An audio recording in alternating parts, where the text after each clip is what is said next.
you guys, hand terracing and cultivating my garden was kicking my butt. It wasn't in the budget for a tiller. So I reached out on Facebook and asked if anybody I knew in the Alabama area had one I could borrow.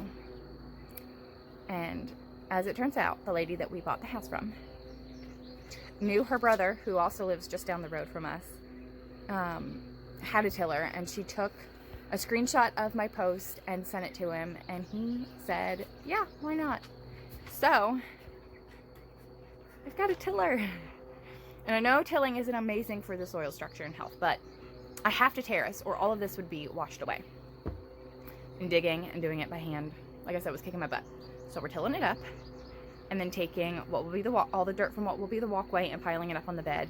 And then I will mix in stuff to help with soil structure and the fertility. Let's do it.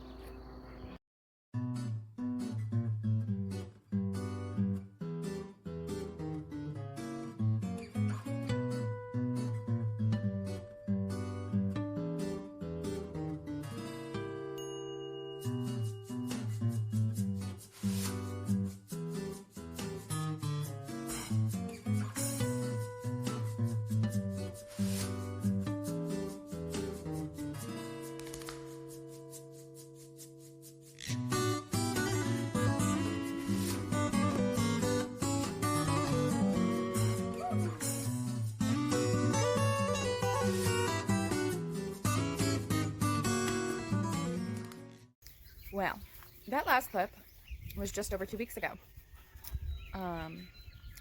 It turns out I ended up with a stomach bug that took me out for several days.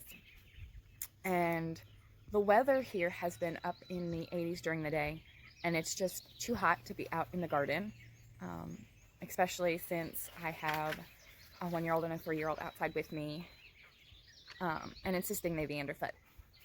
So, had you told me a year ago, maybe even just a couple months ago, that I would be outside at 8:30 in the morning on a Saturday when my husband works till noon and my mother-in-law has both boys, to plant my garden, I probably would have laughed at you.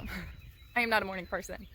So the fact that I'm up and at 'em and out here when I don't have kids and I don't have another reason to be up early, I like my sleep. I like my sleep in the mornings. But here I am.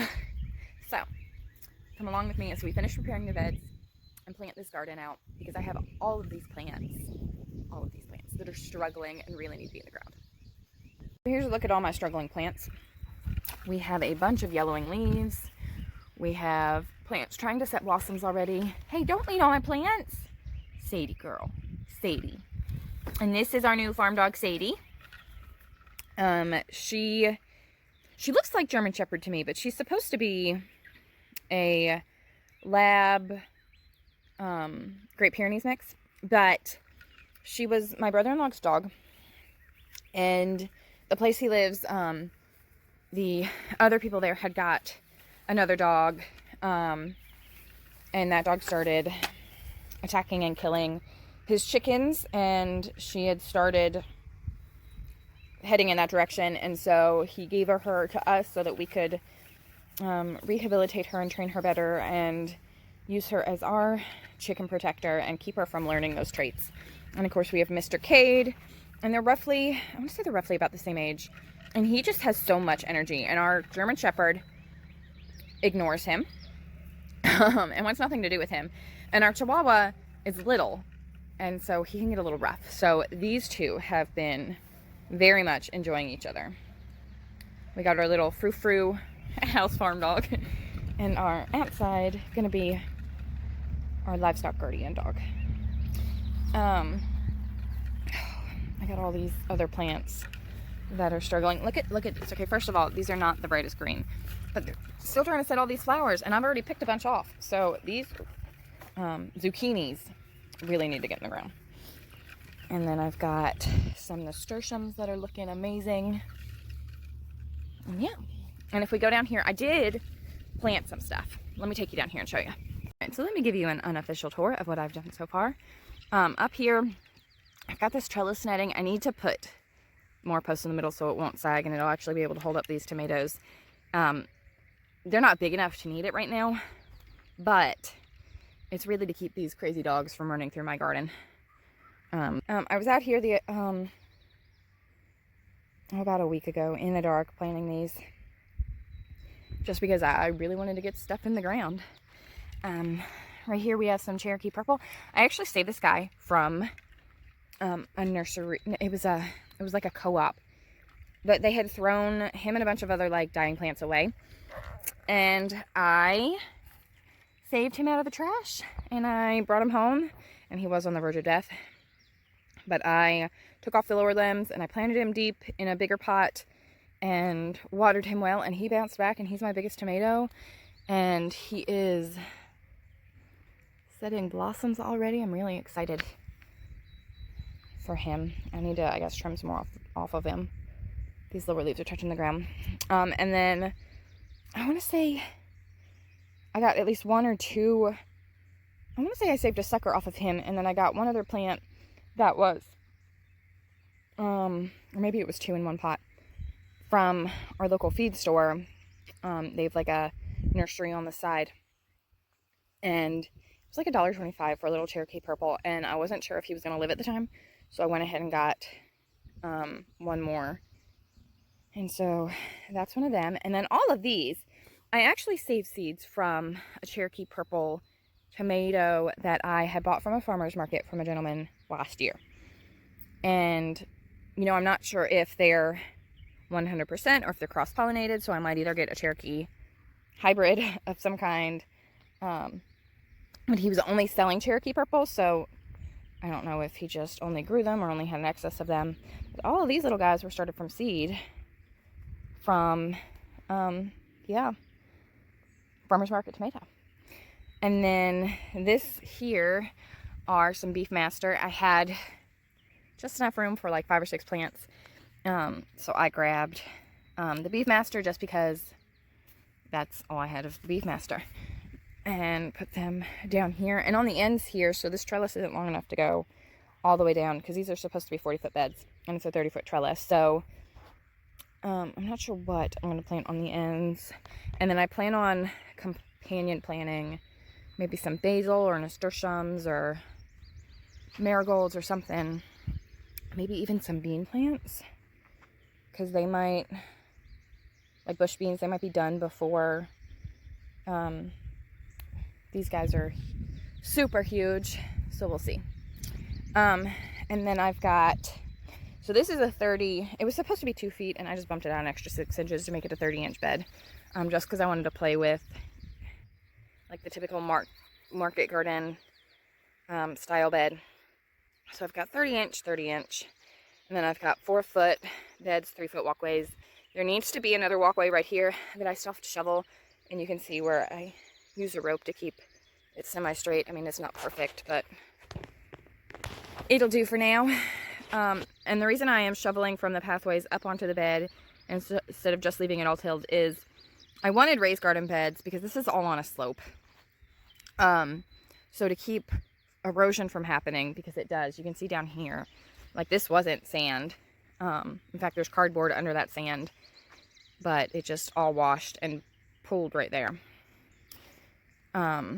And you can see where, like, there's been a water channel developing right here on the side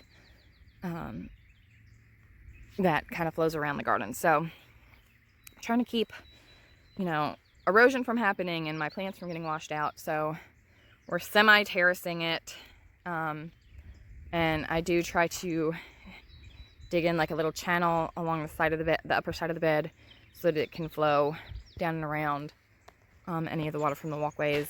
And that also helps. I mean, it'll help, you know, watering the plants a little easier, because the water will get caught and seep into the beds.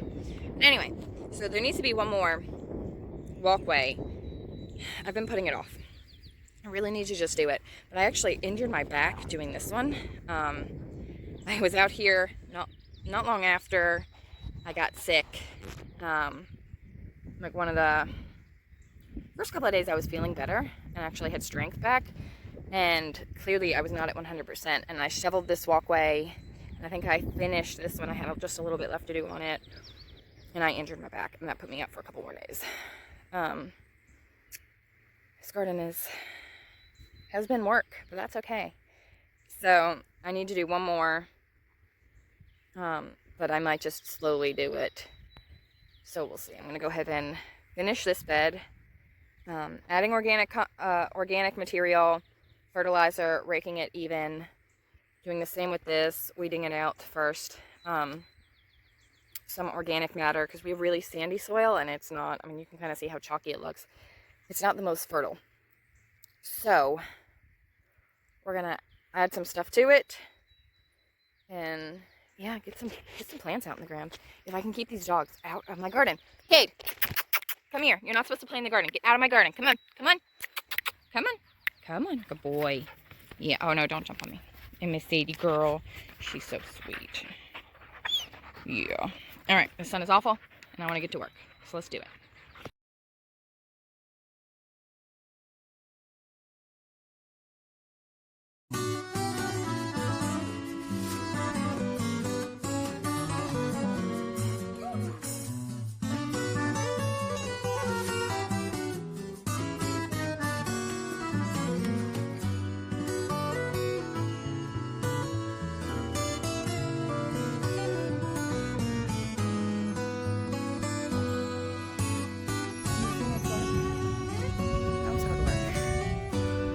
Even with the tiller like self-propelling, fighting to keep it from tipping over, hard work. So let me show you what I added. This wonderful, amazing, stinky stuff is soil from some raised gardens I had on the side. I had laid down cardboard and filled it with chicken bedding and some rabbit poop, and just kind of mixed in regular soil with it. And it sat for a while, and then I decided that I didn't want the raised beds over there because it happened to be where our septic tank was and the lines were. So I dug up all the soil and I put it in here, and it kind of sat, and there were a ton of worms in it. So it sat for a little bit and got rained on, and it's nice and mushy and gross, and the worms kind of lived in here and ate through it a little more. So it's nice worm compost / native soil and chicken bedding and all that fun jazz. And God, it stinks so bad. I can't stand it. But I put some shovels down, raked it in a little bit, and then I decided, you know what, I really want to put more on the upper side and till it in, because when I was leveling out the bed, I kind of should have leveled it at first, but I was pushing all the stuff over to this side, and I used my hard rake first to help mix it in and level it, and then I went back with my this rake, and I also added some of this Miracle Grow Performance Organic fertilizer to it, and I don't know if you can even see, I mean, it has a little more moisture from how wet this was, but just the difference in color already is kind of amazing. So it's not the most fertile soil, but for a shoestring budget and a beginner gardener, I think it'll do. I'm going to put, I'm still trying to decide exactly where I want everything. I think I'm going to do a trellis along this side. No, maybe. I think I'm going to do my determinate tomatoes and my peppers, because I'm going to Florida weave those. And maybe I'll do trellising over here. And then one down there to help keep the dogs from running this way until I can get a fence up. But again, shoestring budget. Working with what we got. Alright guys, I think I am done for the day. It is very quickly getting dark. I had to wait to finish what I was doing today until the sun went down. It got pretty warm today. It was in the mid-80s, and I started getting lightheaded and queasy. I may have overdone it a little bit, but the gentleman who lent me the tiller said he was coming to get it today, so I wanted to get another bed put in that I'm going to use for cut flowers, and I wanted to till in amendments in these beds so I could plant. We got another trellis up. See? One trellis, 2 trellises, and I got more plants in the ground. Super excited that I made progress, but unfortunately I do have to stop. It is getting, like I said, dark very quickly. But yeah, I made progress, so I am definitely happy with what I got done today. So I hope you guys have a great day, and I hope you made progress on your homestead today.